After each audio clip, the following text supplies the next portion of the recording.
நல்ல மனுஷன். திடீர்னு கேட்டோன்னு ஷாக்கிங்கா போச்சு. எந்த சினிமா ஃபங்க்ஷனுக்கு வந்தாலும் சரி, எங்க கல்யாணத்துக்கு போனாலும் சரி, நம்மகிட்ட எல்லாத்தையுமே பிரியமா பேசுவாரு. பேர் சொல்லி எப்படி இருக்கீங்க சாமிநாதன், எப்படிங்கன்னு ஒவ்வொருத்தரையும் விசாரிப்பாரு. அந்த அளவுக்கு நல்ல மனுஷன். எல்லாத்தையும் துணிஞ்சு எதிர்த்து எல்லாத்துக்கும் பேசக்கூடியவர், போராடக்கூடியவர். சினிமா துறையில மிகப்பெரிய, அவர் கூடவே நான் நடிச்சிருக்கேன் பிசி குகநாதன் படத்துல கூட. எனக்கே மறந்து போச்சு, அவர் ஞாபகப்படுத்தாரு. அந்த அளவுக்கு தங்கமான ஆளு, நல்ல மனுஷன்.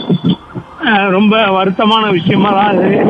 திடீர் முடிவு அப்படி எடுத்தான் தெரியல. போல்டான ஆளு, தைரியமானவர், ஏதாச்சுமே துணிஞ்சு பேசக்கூடியவர், மற்றவங்களுக்கு தைரியம் கொடுக்கிறவரு. இப்படி பண்ணிக்கிட்டா நினைக்கப்போ ஷாக்கிங்கா என்னோட ஆழ்ந்த இரங்கலை தெரிவிச்சுக்கிறேங்க.